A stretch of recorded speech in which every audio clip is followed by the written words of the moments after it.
So I'll do a quick overview of ADR Research Wales, and then I'll talk about the Participation, Progression and Education in Wales project that we have in Sale.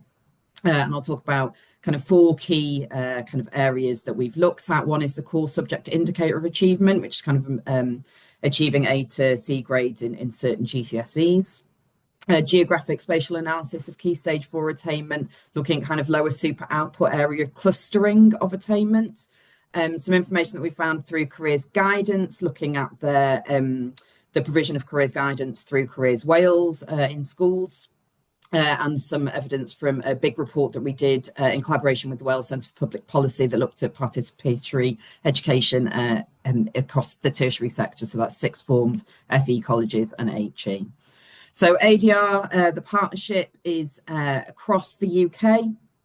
In Wales, we are between Cardiff, Sale and Welsh Government. Largely the Cardiff lot, we're all hosted by WISID, the Wales Institute for Social Economic Research and Data, but our other partners are on there as well. There's also some ADR England fellowships that are available at the moment if anybody's interested in looking at some of those. In terms of what we look at across ADR, it's very varied. Our team at Cardiff focus on the skills, employability, education and housing and homelessness themes. And you're welcome to go and look at the website to explore some of the others.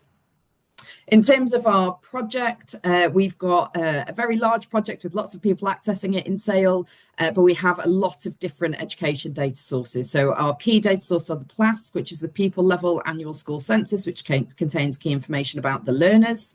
The National Pupil Database, which is kind of more about their school records, so exclusion, attainment and others. The WED, which is the examinations data. Then we move into sixth form data. We also have Careers Wales data, who are the national provider of careers guidance for everybody in Wales. So we have all of their administrative data, as well as a career check survey that they deliver with year 11 and year 10 or 11 pupils, so just at that kind of GCSE age. We also have the Lifelong Learner Wales record, which is the equivalent of the ILR in England, so that is our college data. Then we have higher education data, Census 2011 data, we also now have 2021, and the WDS, which is our kind of spine that we use, and use that to create some household identifiers as well. So we've looked at key stage attainment for the core subject indicator, and the key kind of message here is that free school meals is the measure that is used in education research, because it's the measure that everybody has. But there's a lot of debate and critique about the lack of kind of encapsulation of lots of different people, and that some people who are kind of not considered in poverty might still be eligible for FSM. And that's definitely the case in primary schools now in Wales, where everybody is eligible for free school meals. But what we've done is link that to the census, and we've used three different socioeconomic measures. So economic status, whether the household, the parents with or guardians within the household are active or inactive. We've also looked at parental education, and we've also looked at social class, which is a derived variable given by the census. And we can see that there is a much more kind of linear relationship as you go kind of up those scales of education or class. And so we're really arguing that there needs to be a bit more thought going into who are these schemes and interventions targeted at, and can we use some of this background information to help us target those peoples that we think are not going to achieve by the time they get to Key Stage 4. This graph also shows kind of going up the difference of attainment across those years, and we can see that if you start with disadvantage, so if we look at, say, the non-working column under social class, in Key Stage 1 only 64% of that group are achieving their core subject indicator, when by the time we get to Key Stage 4 it's only 15%. So is there intervention that we can have earlier on, not just at that Key Stage 4 stage, but perhaps in Key Stage 2, where we can kind of prevent that gap getting worse? We've also done some work with geographically weighted regressions. This is a paper that's under review, so please don't quote, and it's largely led by Alex Sandu, so I'm slightly fraudulently presenting this because she's done a lot of the analysis. But essentially we're trying to look at how small geographies matter for attainment. And the key finding on this, and this is some of the descriptive geographically weighted regression analysis, which clusters at local areas, 85% lower odds of achieving that core subject indicator. So if I just go back to that other slide, they're kind of somewhere between that non-working and working class in terms of achievement, which is pretty concerning. It may also be explained by the special educational needs that these pupils have. So there's a lot more that Jen and others are kind of digging into. These maps just show this variation across Wales. The one on the left is the coefficient value, and on the right is whether it was significant or not. And you can see that across Wales, it is statistically significant, except for in this small area, which is kind of around Magor up to kind of the back of Merthyr. So there's something that's going on that's different within those areas that we want to try and explore possibly with qualitative work, working with schools and colleges. What is the provisions that are there for those learners? So it's because something else is happening. In terms of career support, we've also shown that Careers Wales really target special educational needs pupils to try and guide them into continuing within education and learning, if that is a potential avenue for them. They engage with at least 85% of special education needs pupils across schools in Wales.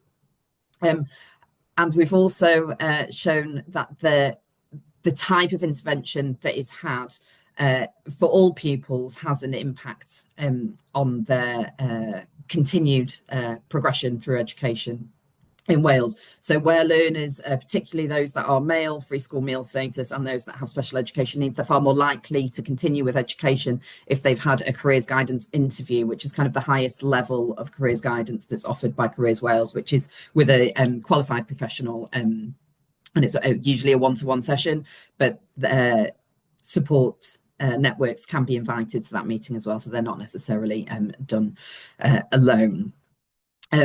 We can also see that there is differences in the kind of level of engagement, and that's in those figures on the right, that largely careers guidance counsellors are seeing learners with special education needs, and particularly those that are statemented. Only 5% of learners weren't seen in the years that we covered in this analysis.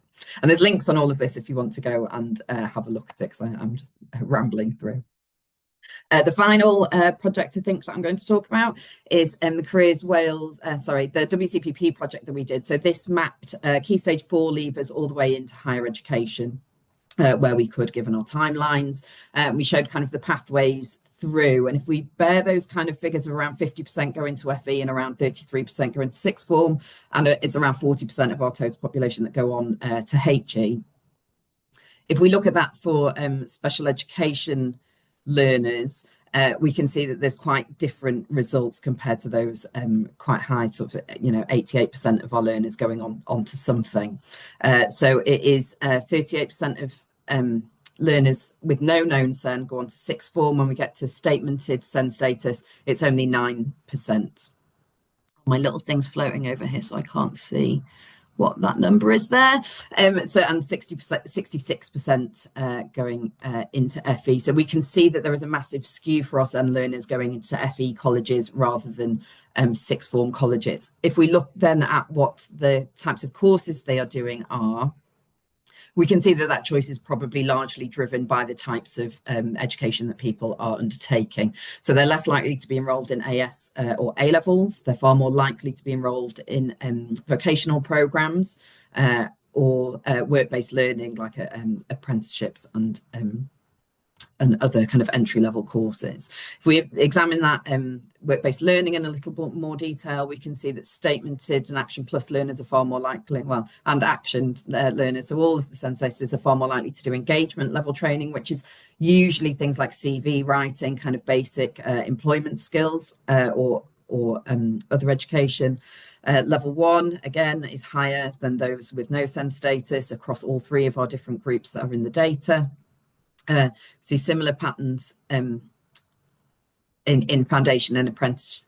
For foundation apprenticeships, higher for those who are Action and Action Plus, but only slightly. So the apprenticeship data isn't as different, slightly elevated levels for that foundation apprentice. We've also looked at withdrawal from education within this project. So we looked at whether learners were disengaging from all of their registered learning activities within year 12 and then within year 13, also their first or their second year of their post-compulsory education courses. And we didn't find that much difference, but there is slightly higher rates of withdrawal in year 12 for action plus pupils particularly. So they would be the groups that if I was talking to colleges, I might encourage them to really try and give extra support to the action plus learners to prevent them from withdrawing. In terms of progress to HE then, we see substantially lower rates in HE participation as well. So again, it was that 40 to 45% for our or 40% for the overall sample, 45% for our non-SEN learners, and that rate the rate of engaging decreases with the increased level of SEN. So our statemented learners are the least likely to move into HE, followed by Action Plus and Action learners. In terms of attainment, we haven't done much analysis on this. We're leaving this to others, but we did look within this report. We also did a population level analysis. So this is not following learners through from Key Stage 4. This is thinking specifically about everybody that's in education at one point in time. Due to the data, we are using disability from the census as an indicator for this. And we again see that disabled learners have lower pass rates, except for in work-based learning. And that is across all of our different areas of PISA and into higher education as well. So less likely to participate and less likely to do well are some of the key messages. So the attainment differences are really stark for SEN learners across Wales. Careers guidance is more likely to be received by SEN learners, more likely to be in depth, and the rates of engagement increase with the level of need for the pupils. Vocational pathways and work-based learning are far more likely.